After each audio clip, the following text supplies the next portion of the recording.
संक्रमण का एपिसोड देखने बाद आपने नोटिस किया रहेगा कि किस तरह से छोटे डिटेल्स को भी मैंने यहाँ पे कवर किया हुआ है। खंडर बिल्डिंग के डस्ट पार्टिकल से लेके जेट इंजन की दाह तक, यहाँ तक कि इंडियन एस्ट्रोनॉट्स के कॉस्ट्यूम के एक एक डिटेल का यहाँ पे ध्यान रखा गया है। आखिरकार वो कौन से तरीके हैं जिन तरीकों को अप्लाई कर हम इस तरह का रियलिस्टिक एनिमेशन हमारे शॉर्ट फिल्म के लिए बना सकते हैं। नमस्कार, मैं Amay Pednekar, founder and CEO of India animation tutorials dot com. मैं एक एनिमेटेड फिल्म मेकर हूँ। पिछले 20 साल से मैं इंडियन एनिमेशन फिल्म इंडस्ट्री में कार्यरत हूँ और इस दौरान मैंने कई बड़े छोटे 3D प्रोडक्शन हाउसेस के साथ काम किया हुआ है। फिलहाल मैं अपने खुद के एनिमेटेड वेब सीरीज पे काम कर रहा हूँ जिसका नाम है संक्रमण। इसका एपिसोड 1 रिलीज हो चुका है जिसका लिंक आप डिस्क्रिप्शन में पाओगे। इसी के साथ मेरा एक ऑनलाइन इंस्टीट्यूट है जिसका नाम है इंडिया एनिमेशन ट्यूटोरियल्स.com। यहाँ पे आप एनिमेशन और VFX से रिलेटेड टॉपिक सीख सकते हो बिल्कुल 1-on-1 लाइव। और आज है हमारा क्लास नंबर 22 जहाँ पे हम हेलमेट का एक बेसिक शेप मॉडल करने वाले हैं।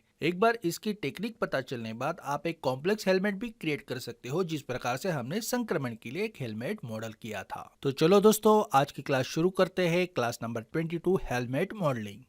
दोस्तों, लेकिन एज यूजुअल आपको जैसे पता है कि क्लास शुरू करने से पहले जो स्टूडेंट हमें क्लास रिक्वेस्ट भेजते हैं उन्हें हम पहले एनरोल करेंगे। तो आपको बताता चलूँ कि ये क्लास बिल्कुल फ्री है, इसलिए कोई भी आके डिस्क्रिप्शन में दिए हुए लिंक पे क्लिक करके यहाँ पे फ्री में एडमिशन ले सकता है और अपनी क्लासेस शुरू कर सकता है। तो आज हमें रिक्वेस्ट आई है उन 4 स्टूडेंट की जिनको मैं अभी यहाँ पे क्लास में इन कर रहा हूँ और इनका नाम है गुप्ता DK8, राहुल भेल, राजकुमार और सिद्धार्थ सिंह।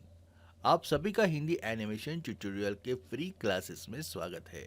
अब हमारे स्टूडेंट की संख्या हो चली है 85। अब देखते हैं इस लेक्चर के बाद इन 85 स्टूडेंट में से कितने लोग एक्चुअल हमारे डिस्कशन पैनल पे सबमिशन करते हैं। जब हमारी पिछली 2 क्लासेस हुई थी जिसमें हमने कर्व मॉडलिंग और स्कल्पचर के बारे में समझाया था, तभी से सिर्फ हमें एक ही सबमिशन मिला है और हालांकि तब हमारे स्टूडेंट की संख्या थी 80। अब इस क्लास के बाद ये देखना दिलचस्प होगा कि 85 स्टूडेंट में से कितने लोग एक्चुअल सबमिशन करते हैं अपने हेलमेट मॉडल का। देखिए, लाइव क्लासेस का उन्हीं को मौका मिलेगा जो अपने काम में सिंसियर है, सबमिशन अपना टाइम पे रखते हैं, हर क्लास को अटेंड करते हैं और डिस्कशन में एक्टिव रहते हैं। तो चलिए शुरू करते हैं आज की क्लास नंबर 22, हेलमेट मॉडलिंग।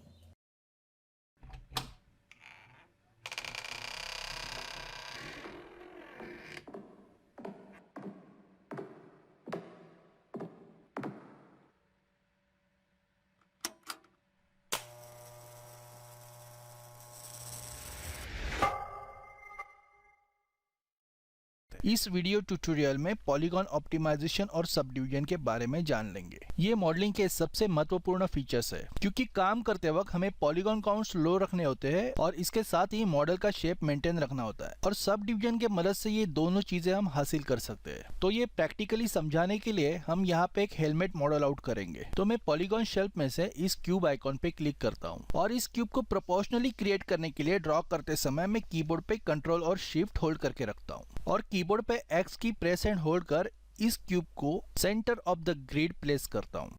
ठीक है, अब मैं मैश मेनू में से इसे स्मूथ कर लेता हूं और स्मूथ करते ही हमें यहाँ पे एक्स्ट्रा सब डिविजन्स मिल जाते हैं। कीबोर्ड पे 5 की प्रेस कर हम स्मूथ शेडर व्यू में स्विच होते हैं। अब हम इसका आधा हिस्सा डिलीट करते हैं क्योंकि हम आधे हिस्से पे ही मॉडलिंग करेंगे, बाकी आधा हिस्सा मिरर करेंगे। ठीक है, तो इसके आधे हिस्से के पॉलीगॉन फेसेस सिलेक्ट करते हैं। तो इसके लिए मैं फ्रंट व्यू से काम करना पसंद करूंगा, तो मैं स्पेस बार की मदद से फ्रंट व्यू में जा रहा हूँ। अब ऑब्जेक्ट को सिलेक्ट कर राइट क्लिक करके मार्किंग मेनू से फेसेस सिलेक्ट करें और इसके आधे फेसेस को सिलेक्ट कर कीबोर्ड से डिलीट करते हैं। ऑब्जेक्ट को एक बार चेक करें, ठीक लग रहा है। अब राइट क्लिक करके मार्किंग मेनू से वापस ऑब्जेक्ट मोड में स्विच होते हैं और एडिट मेनू में से डुप्लीकेट स्पेशल का ऑप्शन बॉक्स खोलते हैं।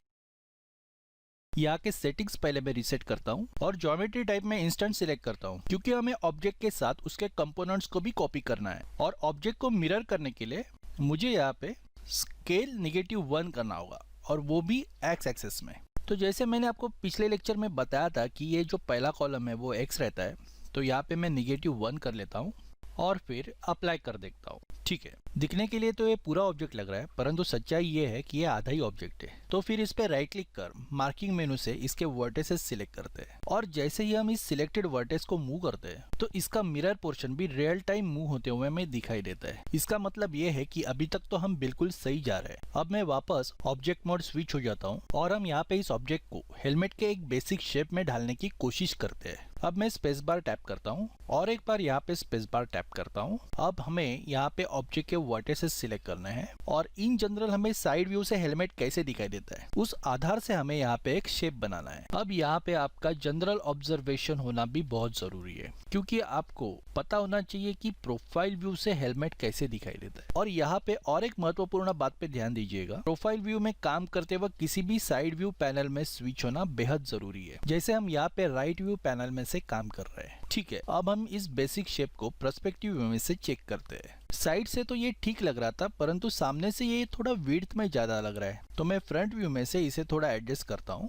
तो इन सारे वर्टिसेस को सिलेक्ट कर मैं अंदर की तरफ मूव कर लेता हूँ और बाहर की तरफ थोड़ा सा स्केल करता हूँ। ध्यान रखिएगा, हमें ऑब्जेक्ट के आधे पोर्शन पे ही काम करना है, मिरर पोर्शन अपने आप अपडेट होता रहेगा। ठीक है, शेप तो सही लग रहा है। अब हमें वापस ऑब्जेक्ट मोड स्विच होना है। अब यहाँ से हम ऑब्जेक्ट को स्मूथ कर टेस्ट करेंगे, और इस स्मूथ मोड में स्विच होने के लिए हमें कीबोर्ड पे 3 नंबर प्रेस करना है। इससे अपने ऑब्जेक्ट की प्रॉपर्टी नहीं चेंज होती है, सिर्फ हमें एक कल्पना मिलती है कि अगर हमारा ऑब्जेक्ट स्मूथ किया जाए तो वो कैसे दिखाई देगा। तो याद रखिएगा दोस्तों, हम कीबोर्ड पे 3 नंबर की प्रेस कर ऑब्जेक्ट का इंस्टेंट स्मूथ प्रीव्यू देख सकते हैं। और बीच की ये जो हार्ड लाइन आपको दिखाई दे रही है वो इसलिए क्योंकि हमने अभी तक ऑब्जेक्ट को उसके मिरर के साथ कंबाइन नहीं किया। वापस नॉर्मल मोड में स्विच होने के लिए हमें कीबोर्ड पे 1 नंबर की प्रेस करनी है। 2 नंबर प्रेस करने से ऑब्जेक्ट तो हमें स्मूथ दिखाई देगा, लेकिन इसका जो लो पॉली मेश है वो वायर फ्रेम में हमें उसके इर्द गिर्द दिखाई देगा। तो यहाँ पे मैं 1 नंबर प्रेस कर वापस नॉर्मल मोड में स्विच होता हूँ। अब मुझे इस हेलमेट में आई होल्स बनाने हैं, इसलिए मैं एडिट मेश में से इंसर्ट एज लूप टूल का इस्तेमाल करता हूँ। तो मैं यहाँ पे एक एज लूप क्रिएट करता हूँ और इसके नीचे यहाँ एक दूसरी एज लूप क्रिएट करता हूँ, और आई सॉकेट को दिखाने के लिए मैं यहाँ पे और एक वर्टिकल एज लूप ऐड करता हूँ। ठीक है, अब मैं इस पे राइट क्लिक होल्ड कर मार्किंग मेनू से फेस मोड सिलेक्ट करता हूँ। जहाँ पे हमें आई सॉकेट बनानी है उस फेस को हम यहाँ पे सिलेक्ट करते हैं और एडिट मेश में से एक्सट्रूड ऑप्शन बॉक्स को ओपन करते हैं। यहाँ से मैं इसकी सेटिंग रिसेट कर इसे अप्लाई करता हूँ। अब हमें आई सॉकेट्स बनाने के लिए इसे अंदर की तरफ पुश करना होगा। 3 नंबर की प्रेस कर एक बार स्मूथ मोड में चेक कर लेते हैं। हमें यहाँ पे और भी कुछ काम करना होगा। तो सबसे पहले मैं नॉर्मल मोड में स्विच होता हूँ और इन सिलेक्टेड फेसेस को वर्टिकली और हॉरिजॉन्टली स्केल डाउन कर देखता हूँ। और याद रखिएगा, हम एक्सट्रूड किए हुए फेस को ही अंदर की तरफ पुश कर रहे हैं। और यहाँ पे कुछ अनवांटेड पॉलीगॉन्स भी एक्सट्रूड हो चुके हैं जिनकी हमें ज़रूरत नहीं है, तो उन्हें सिलेक्ट कर हम डिलीट कर देते हैं। ठीक है, अब मैं एज मोड में से इस एज को सिलेक्ट करता हूँ और फिर W की से मूव टूल एक्टिव करता हूँ और X की को प्रेस एंड होल्ड कर मैं इसे मिडल में स्नैप कर देता हूँ। अब मैं वापस फेस मोड में स्विच होके इन पॉलीगॉन फेसेस को सिलेक्ट एंड डिलीट कर देता हूँ। इसे डिलीट करना जरूरी है क्योंकि यहाँ से हमें हेलमेट के अंदर का कैरेक्टर दिखाई देगा। ठीक है, अभी तक तो सब कुछ सही से जा रहा है। अब एक बार 3 नंबर प्रेस कर देखते हैं कि ये स्मूथ मोड में कैसे दिखाई दे रहा है। अब ये स्मूथ मोड में कुछ अजीब लग रहा है, खास करके जो इसके आंखों के लिए हमने जगह छोड़ी है वो पोर्शन। हालांकि 1 नंबर प्रेस करने से ठीक लगता है, पर 3 नंबर प्रेस करने से जो आँख के आजू बाजू और पीछे साइड थोड़ा हमें उसे ट्विक करना होगा। तो ठीक है, तो मैं इस ऑब्जेक्ट को सिलेक्ट कर एडिट मेश में से इंसर्ट एज लूप टूल इस आँख वाले एरिया में ऐड कर देता हूँ। अब एक बार स्मूथ कर देखते कि क्या फ़र्क दिखाई दे रहा है। ये थोड़ा सा यहाँ पे थिकनेस उसकी बढ़ गई है। ठीक है, हमें इसके ऊपर और भी काम करना है, लेकिन फिलहाल के लिए इसे हम ऐसे ही छोड़ देते हैं। अब हेलमेट के पीछे जो नुकीले पॉइंट्स दिखाई दे रहे हैं उन्हें सॉफ्ट करने के लिए हम स्कल्प ज्योमेट्री टूल का इस्तेमाल करेंगे। तो इसके लिए मैं मेश में से स्कल्प ज्योमेट्री टूल को सिलेक्ट करता हूँ, उसकी ब्रश साइज थोड़ी छोटी कर लेता हूँ और जहाँ जहाँ ये पॉइंट्स उभर के आए हैं उन पे अप्लाई करना शुरू कर देता हूँ। अच्छा, एक चीज को ध्यान में रखिएगा, इस टूल का इस्तेमाल सेंटर लाइन पे ना करें, नहीं तो हेलमेट फट जाएगा। ठीक है, हमारी कोशिश ये रहेगी कि नॉर्मल मोड में ही हमें जितना स्मूथ हो सकता है उतना स्मूथ इस ऑब्जेक्ट को रखना है, ताकि स्मूथ मोड में ये और बेहतर दिखाई दे। स्कल्प टूल के मदद से हमने काफी इसे स्मूथ कर लिया है और मिडल लाइन वर्टिसेस हमें मैन्युअल तरीके से स्मूथ करने होंगे। नीचे की तरफ थोड़ा और इसे स्मूथ कर लेते हैं। अब हम वर्टिस मोड में से इस मिडल लाइन को भी थोड़ा स्मूथ कर लेंगे। लेकिन इसके लिए हमें साइड व्यू जाना होगा क्योंकि हमें प्रोफाइल से इस पे काम करना है, ठीक है। तो ये रहा हमारा प्रोफाइल। इस हेलमेट के आउटलाइन को देखो, जहाँ जहाँ हमें नुकीलापन नजर आ रहा है उसे थोड़ा हमें सॉफ्ट कर लेना है। चाहिए तो बीच बीच में 3 नंबर प्रेस कर आप मॉडल को चेक कर सकते हो। इससे हमारा काम किस दिशा में जा रहा है ये समझने में मदद मिलेगी। अब वायर फ्रेम में से इस आई सॉकेट के कुछ वर्टेक्स को सिलेक्ट करें, नीचे वाले, ऊपर वाले नहीं, और इन्हें थोड़ा नीचे की तरफ मूव करते हैं। और इन नीचे वाले वर्टिसेस को ऊपर की तरफ मूव कर इस आई सॉकेट की जगह थोड़ी नैरो कर देते हैं। ठीक है, एक बार पर्सपेक्टिव व्यू में चेक करते हैं। अब इस वर्टेक्स को थोड़ा अच्छे से सेट करें, जैसे पहले पैरेलल हुआ करता था इस कॉर्नर वाली एज से। ठीक है, कुछ इस तरह। एक बार स्मूथ कर देखते हैं। ठीक है, तो यहाँ पे अपना एक बेसिक हेलमेट शेप रेडी हो चुका है। अब यहाँ पे हम हवा को वेंटिलेट होने के लिए यहाँ पे जगह बनाएंगे। तो हम नाक के पीछे वाले हिस्से में कुछ पॉलीगॉन सिलेक्ट करते हैं। हेलमेट पे राइट क्लिक कर फेस पे क्लिक करें। अब मैं इस पॉलीगॉन फेस को सिलेक्ट कर यहाँ एक्सट्रूड करता हूँ। अब कीबोर्ड पे आर की प्रेस कर इसे स्केल इन करते हैं। एक बार हेलमेट को स्मूथ कर देखते हैं। मेरे ख्याल से इसे अंदर की तरफ और खींच लेना चाहिए। ठीक है, और थोड़ा इसे शेप में ले आते हैं। थोड़ा फ्रंट व्यू से भी इसे एडजस्ट करते हैं। ठीक है, अभी तक तो इतना हमने कर लिया है। हम इसके एजेस को भी सिलेक्ट कर चाहिए तो एडजस्ट कर सकते हैं। इसमें हमें और थोड़ा वेरिएशन मिलेगा शेप में। ठीक है, तो अभी थोड़ा पीछे के एजेस को भी सिलेक्ट कर अंदर की साइड हल्का सा मूव कर देते हैं।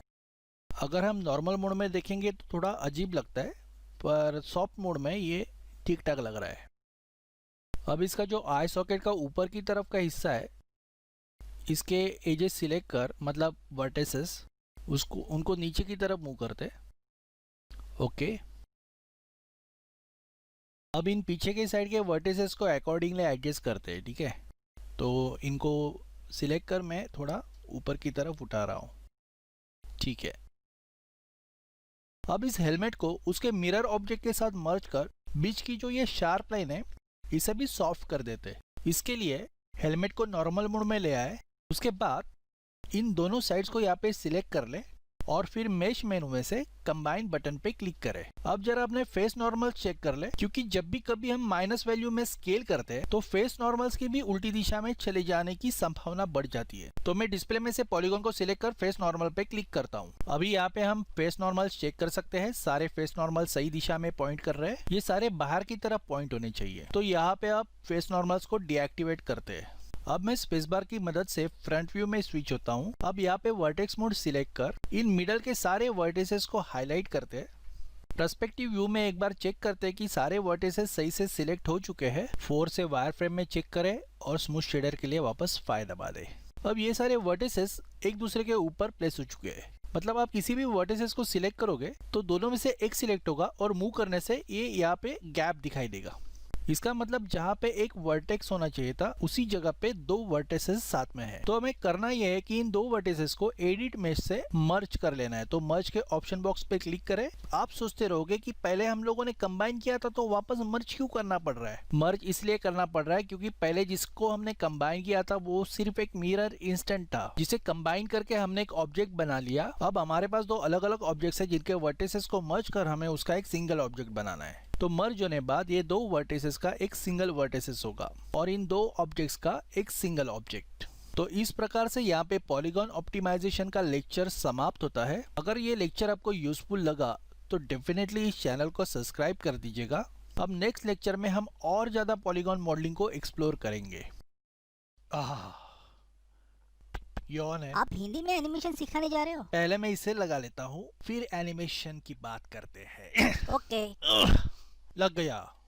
YouTube पे एनिमेशन ट्यूटोरियल मौजूद है, पर हिंदी में नहीं, इंग्लिश में। तो क्यों ना हम अपने देशवासियों को हिंदी में एनिमेशन सिखाएं? बिल्कुल सही। इसके लिए आपको चाहिए एक एनिमेशन को डेडिकेटेड चैनल, जो है हिंदी एनिमेशन ट्यूटोरियल्स। आप इसे आसानी से YouTube पे सर्च कर सकते हो। यहाँ पे आपको हर तरीके के ट्यूटोरियल्स मिलेंगे। आप माया के स्टूडेंट हो या 3ds Max के, या आपको फोटोशॉप सीखना है, हिंदी एनिमेशन ट्यूटोरियल के चैनल पे आपके हर सवाल का जवाब है। आपको सिर्फ इस चैनल को सब्सक्राइब कर इस बेल पे क्लिक करना है। इससे आपको हमारे लेटेस्ट वीडियो ट्यूटोरियल के नोटिफिकेशंस अपने आप मिलते रहेंगे। इसके बाद प्लेलिस्ट में जाके आप हमारा चैनल एक्सप्लोर कर सकते हो। तो दोस्तों देर किस बात की, हिंदी एनिमेशन ट्यूटोरियल्स को आज के आज ही सब्सक्राइब करें। धन्यवाद, आपका दिन शुभ रहे।